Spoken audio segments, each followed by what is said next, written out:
Guys, we have Jake Maddock here, who is a relationship coach, who's coached thousands of people into 10 out of 10 relationships, which I actually didn't even know existed, because I would just say that sounds like the perfect relationship. I didn't know there was such a thing.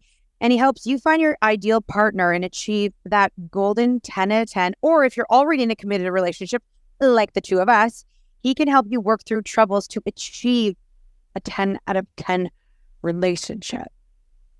I don't even know what is a 10 out of 10 relationship. How would you describe that? Yeah, it's basically a perfect relationship, I suppose. And you can help people have a perfect relationship. Yep, that's what I do every day. Yep. I love him. Yeah, of course. Sure. What's wrong with you two? You bet. Sir, what's over there, Canada? You just know how to do that? Okay. So we've been married for a very long time. We talk to a lot of women who've been married for a very long time. There's a lot of children. There's vaginal dryness. There's menopause. There's budgets. There's nose hair. There's ear hair. Listen, 10 out of 10 with a lot of history. Doable? Yeah, of course. When I said all those things, I wasn't talking about us directly. I was talking about as people in general, because, we talk to women all day. So I think more like, okay, so if you're in this place, you've been with the same person for a long time, and there's so many things that you can find that, keep you apart. We always say, like, it's like we're ship sailing in the night. Like, if we didn't sleep in the same bed, we might never see each other. And we don't take a lot of time right now, because life is so crazy, to put a focus on our relationship. And also, we're looking at other people, like, their relationship seems so perfect. If you're there, you're still in love, you still want to be together, but you feel like a distance, what can you do to, like, ignite it? 10 out of 10, baby. Let's just start at 5. Yeah, let's get to 8. What do we do? Great question. So there's a whole bunch of fundamentals you want to do in a long-term relationship, some basic fundamentals, okay? One of the first fundamentals is 2 20-second hugs a day, okay? Two. I remember somebody told me once, and it was so weird, giving that one hug out of nowhere. Yeah. Don't tell me you hug Mark for 20 seconds a day. Don't even look around like you do. No, I'm thinking, and like, I definitely hug him in the morning. Like, I don't count. What time do you hug him? Before the kids see me hug him in the morning before he goes out the door. Like, not every morning, just like when when we're both in the kitchen together, because sometimes hold on. What? Sorry. Back to you.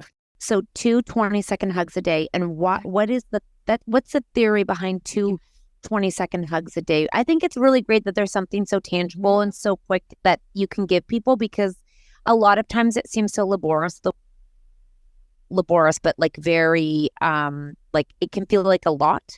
So the 2 20 seconds, what is the evidence-based research, if you will? Yeah, so lots of hormones are released inside our body at around that 16, 17 second mark. So a lot of people do hugs, but not long enough. You got to do it for 20 seconds.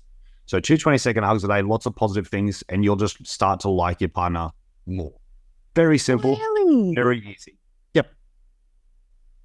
That's such a good, just easy tool. And I think for the moms listening, help me out. Do you work with a lot of moms? 80%.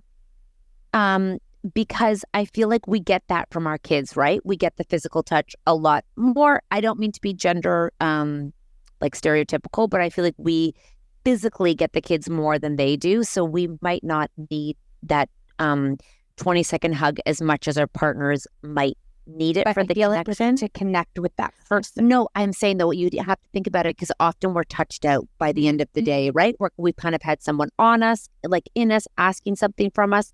So are we counting to 20 when we're doing this? Yes. Yep. Wow. Together? Well, you can do it in your head, or you can count out loud. It depends how much fun you want to have in it. The important thing is you do it. To count? Right. So there's one important thing as well. All this stuff that I talk about, guys, it's what I call my triangle method. Okay. So you have you, your husband, and the relationship. Okay. You do what's best for the relationship, not what's best for either people. Okay. So if you think, well, I'm touched out, or he needs it more than me, none of this stuff matters. What's best for the relationship? That's how you get it to a 10 out of 10. The relationship needs 2 20-second hugs a day. What else? Give us something else other than the hugs. What else do we do? intimacy 3 times a week. Ah! And that doesn't have to be penetration. Oh, yes. Sorry. I meant sex. I just used the word intimacy on social media. Holy fuck. You're telling me 3 times up you 3 times three times a week. On average, yeah. And also remember, guys, with the 3 times a week, try to do my 2-to-1 method, which is I want to see the woman get to the finish line twice before the guy does. So 2-to-1 method, 3 times a week. It's going to make a relationship really solid. You have to orgasm twice in that 3. So 6 times a week, you have to orgasm. No, I don't think it's 6. Yeah, twice. You get 2-to-1. You get to. You don't have before, to. twice before. So 2 out of 3 times. You get, okay. No. The math was right. 6 times. Yes. 6 times. In a week. You get to orgasm 6 times a week. It's very good for your body and mind and relationship. You know, you're killing me right now, but like you're literally so matter of fact about all like this is just like what you do. It's just this is what you do. This is what you do. Give us another one. I love these so far. Oh my God, he's so sure too. It just feels like, okay, this is law. These fundamentals work really, really well. Another great fundamental you can do is do a date night once a week. A proper high-value date with a husband. Ask the wife on a date, opens the car door, takes her on a proper date, does the whole thing properly. She doesn't organize it. She doesn't plan it. She doesn't plan the babysitter. She doesn't pay for it. Nothing at all. He does everything once a week. We'll call this the 1950s throwback date. You know what I mean? Like take me back to the good old days. Or not maybe the old, I don't know. This is when she got... Basically. So, he's treating you like a princess that whole date, doing it right. Okay, just one date a week. Just once a week. What if the kid so if your kids if it's not possible because you don't have childcare, what do you do? Get a babysitter. Like you can't afford it. Achieving a 10 out of 10 is sometimes can be difficult. If you are very in a low socioeconomical state, I guess build a good family network so maybe one of your family can take care of your children, I suppose. But but at the same time, unfortunately, achieving a 10 out of 10 is somewhat of a luxury item. If you can't afford to put food on the table, it's not going to happen for you. Okay. Do you have another one at the tip of your tongue? Yep. This is... Do one dual hobby per week. Okay. So some sort of dual hobby. So like tennis or pickleball. Yeah, that's right. Pickleball is really popular at the moment. Yeah. Alone? No, together. Dual. Together. Yeah. Dual hobby. So now we're up 6. You could do a board game. You could do a board game. It's got to be a social hobby. Yeah. Oh my God, I love him. Okay, it's social hobby. So with people other than the two of us. Yes. But do it as you and your partner are both going there, but then there's lots of other people there as well, so you can socialize a little bit. What's the burnout rate? Pretty good? Like people do this forever? Yeah. This is more of a way of life, these fundamentals, guys. It's about lifestyle design. People get caught up in their day-to-day lives, right? But they're not living as well as they can. These fundamentals are supposed to do all the time, forever. And it's a great way to do it. And you do have the energy for it. You have the time for it. It's just about proper planning and preparation and doing things the right way. Okay. Do you feel like if you're one of our listeners right now and you're like, okay, these are some things that we could do, you got to sit your partner down and you got to tell them to get on this plan because it feels like it's a big schedule change. It would definitely be for me. Yeah. So what we do, you sit down with your partner and you do something called lifestyle design, where basically you just plan out your week really thoroughly and you can plan out your whole month thoroughly and just plan it all out. For example, with some couples, if they're not very intimate very often and they're too busy or whatever the case may be, what I find best with those guys is they start to schedule it in. So they go, yep, every Monday, Wednesday, and Friday we do it, whatever. But then after a few weeks, the engine's pumping, your blood's going, and then they don't need to schedule that anymore. They're in the habit of it. Do you find that really happens when people start scheduling it, that it just becomes more regular? Oh, 100%. No one schedules it for more than a month that I've ever seen. And then they just do it 3 times a week, even more, just naturally. It has to be an Australian thing. Because, wow.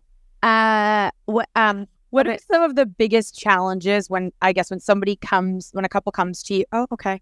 A couple comes to you and says that they're having challenges. What is the biggest one that you find over everything that seems to be the most common problem? Or is there one or two? There's two main things. So it's masculine and feminine energy and lack of effective communication. Tell us more about masculine and feminine energy, please. Yeah, masculine and feminine energy is a big one. Really, really important. Often what I see with some couples down the track is they've slowly swapped energies a little bit. So the woman's become more masculine. She's the leader of everything, does everything. She's in full control, treats the husband like another child, all this sort of stuff. And the husband slowly settles into this state of lack of leadership, I suppose you'd call it. So basically we just bring that back and then the relationship gets to a 10 out of 10 very fast. That's a very important step. Feels like it would be a big change. If you've eased in and you've changed it over time, and then to get it back. It's very hard. And it's very hard to teach the woman to let go of control a little bit so he can take the reins. But not full control. You can still have some control. Like you should have 50-50 in the relationship. Control in a positive way. It's not negative control. Right. It's positive leadership. And what's the second most common one you see? Lack of effective communication. So people not communicating effectively. So people communicating out of their emotions, or they don't have a goal in mind of what they're trying to say. Or a great tool, actually, if anyone's listening, a great tool is ask yourself the question, how do I want this person to feel when I finish talking? So how do I want them to feel when I finish talking? Okay. Oh, that's a good one, actually. It's really, really good. Well, say even talking to one of your children, you want them to feel motivated to do something. How can I communicate so they feel motivated to do this? Yeah. And not discouraged. Or connected. How do you feel them connected? I feel like a lot of what you're saying, as Nat said, the two of you have to be on board. Like the two of you have to decide together you want this, because if you need someone to help with the planning and feel like you're not doing this alone, you would both have to get on board. There's two ways. And one of those things is feminine communication, okay, which is going to hit that rule of effective communication where you're motivating the guy to want to do something, but also that he listens to you. And there's three parts of this sentence, which is going to make a massive difference. So it's basically, say you want a guy to take you on a date this Friday, okay? You'd say, I would love if you took me on a date this Friday. That would make me feel so special, okay? So that's just about managing that expectation really well, but that's in feminine energy. That's a feminine energy way to say it. Okay, so it's not saying, you never take me on dates, you're such a jerk, right? That's no good. Okay, we've got to say it in a way that it motivates him to want to do it, and he knows what you want. Very clearly, I'd love if you bought me some daisies this weekend. That would make me feel so special. Very simple, very, very effective. Yeah, language is so important. Even when you're like, in parenting, it's the way that you say it. Totally the way that you say it. Are you, when people come to you, what are they looking for? Like, because there are a lot of relationships carry baggage from years and years and years. Are you just forgetting what happened and trying to start new? Or, how do people, a lot of your things are actionable items, which I think for some are great, where other people still have feelings that, sex 3 times a week doesn't feel like they can do that yet because of the hurt or the resentment they feel from the past. Or, I have to validate that some women are exhausted in doing everything. And, just all of a sudden being like, let's do this 3 times a week when they don't feel like their needs are being met emotionally. It's hard to just flip that switch and be the one who starts everything. So how do you repair? How do you repair what was to get to where you want to go? Or are you getting repaired and just go? It depends on severity. So some relationships come to me and they're so bad, I just go, you guys got to break up. It's too bad. It's too much damage has been caused. A relationship can only take so much. A lot of times people come to me, I go, it's too far gone. You guys are crazy. It's too much. There's too much damage. There's too much negative history. It's gonna be too hard.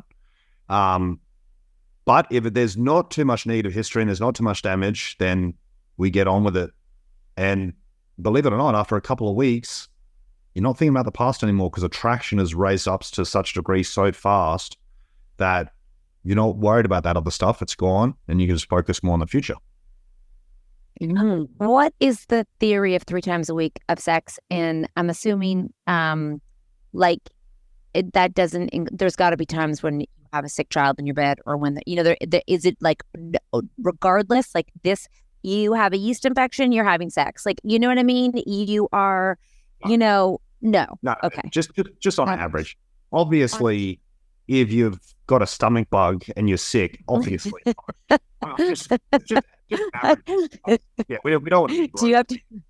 Do you want to be gross? Do you have to make up for it? Like, no, I don't think. I think average, but you have to 12 times a month. But if you're sick, you don't have to go and make up for the ones that you lost. No, just on average. Okay. Yes. Yes. The science behind 3 times a week. I think there was a study done at maybe Stanford or something, just showing the most effective thing, which is best for women's mental health and physical health, which was about 3 times a week, roughly.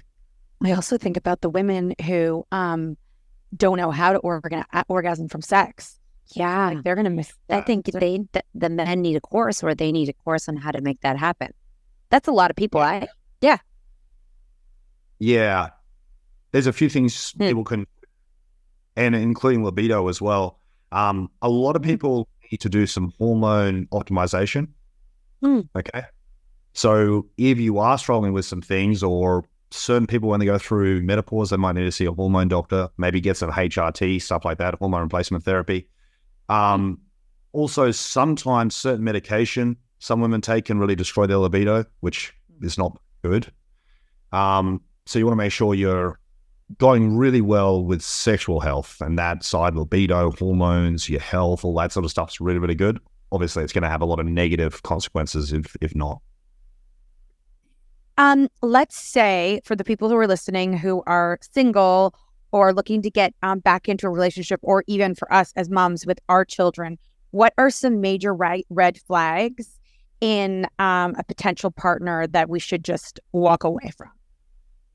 So some key things to always look out for: is he in his masculine energy, or is he just a real whingy little boy? Yeah. Mm-hmm. What a masculine man. A masculine man never complains. Okay. He's emotionally mature. Not, I had a bad day at work, like really crying about stuff. We want a masculine man, a guy or a good communicator. He's got to be a good communicator. And also, one thing some women often forget, he needs to be financially well. He's got to have his head screwed on financially. Okay. If he's a broke loser, you're going to have a bad relationship. What if you're really rich and you want someone to help you take care of the house? No, that's a no from Jade. You are so far from Canadian talk. I can't even tell you. I feel like people's mouths are going to drop. Like, if he's a broke, matter of fact, like if he's a broke loser, fucking leave him. It's so, like, we don't say that in Canada. I'm like this. Oh my God. That's what we're going to tell our daughters. Go upstairs and tell them. Like, I coach a lot of people in Canada. You guys are great. I love Canadians. Yeah. Oh my God, my mouth is dropping. Okay, what else? What else? Okay, so if he's got if he complains, you got no money. What about that narcissist part? Do you ever talk about that? Nah. It's overused a lot. Okay. Get on with it. Yeah, that's what you say. A lot of people are really diagnosing every guy they meet. Oh, that guy's a narcissist. That guy's got ADHD, bipolar, blah, blah, blah. If he's an asshole, he's an asshole. Don't waste your time with him. Okay. More of the key factors: is this guy my ideal partner? If someone is your ideal partner, they're going to hit 4 key factors: chemistry, compatibility, X factor, and they can do the job. The job is orgasmic. You mean that's the job? Orgasm. Can he get you to an orgasm? Is that what you mean? Yes. Well, there's lots of parts to it. That is one of the parts. One of the other parts is if he's an interstate truck driver, that may be difficult, because he's not going to be able to do the job because he's only going to be around 1 week a month, for example. Can he do the job? Okay. So then if he's not, then he's not. That guy might not be capable of 10 out of. That's right. Uh-huh. He's going to be capable. He's going to be able to do it. The chemistry, or rip each other's clothes off. Compatibility, how well's the conversation go? Can you be best friends? And the X factor's a little bit hard to describe. It's kind of like Je ne sais quoi. Disney dust. You're telling me Disney dust. as many people have Disney dust running around. You're telling me Disney dust is just being thrown around. I have to create it, or is it there? That's a good question. Some people say it's gold. Some people say it's your soul. Some people say it's Cupid. There's something in the air. Yeah. Yeah. How many people are walking around with 10 out of 10 Disney dust relationships? 10 out of 10s are rare. Most people don't choose the right partner, and they don't do the fundamentals, so they don't achieve a 10 out of 10, or they achieve a 10 out of 10, but it drops off really fast because they argue, they don't hit the fundamentals. Those two things are the major parts. I think a lot of people are kind of like, okay with not having a 10 out of 10. It's something that you both kind of want to desire and work towards. Or a lot of people don't have I think it has to be maybe part of your soul, like you have that ambition to have it. I always wanted a 10 out of 10 relationship, so it wasn't something which I was never happy with a 7 out of 10. I was never going to be. It had to be a 10. Hey, Did you grow up watching a 10 out of 10? Not even close. can you make what your own 10 is, and they can have their own 10, or is it only your 10 out of, like, you know what I mean? Like, what if my 10 out of 10? My 10's like 4 times a month sex. Oh, back to sex, yes. Oh, right. So, yeah. So you're saying you're 10 out of 10, you might not hit the fundamentals exactly. Yeah, but I'm still like, I feel like 10 out of 10, but I'm not having sex. I am not having sex 3 times a week. I can tell you that right now. But I'm not unhappy in my relationship. And he's not a loser. He's not a loser. He's not a loser. That's good to hear. That's very good. I'm glad we came here today to figure that out, Catherine. That's good news. He's not a broke loser. No, he's never. I was out there. No, wait, is that okay? Yeah, we're good. You were good with that, right? Why don't we bring your husband in And ask him, 10 out of 10? Well, there's a very simple test we can do, my friend, which is super easy. What would you rate the relationship out of 10? First number which comes to your head. I was going to say 8. Brilliant. 8's not bad. What would get it from an 8 to a 10, do you think? What would make it raise 2 points? I think probably more time for us. For him, I feel like he would feel like we would have. Think for him, if I was more available, that would be a 10 out of 10. Sure.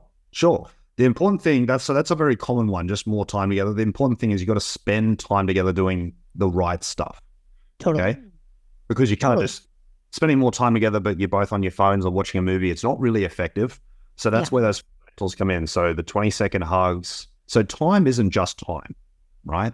So for example, as you guys know, as parents, 1 good hour with your child is better than 8 shit hours with your child. You know what I mean? Mm-hmm. Totally.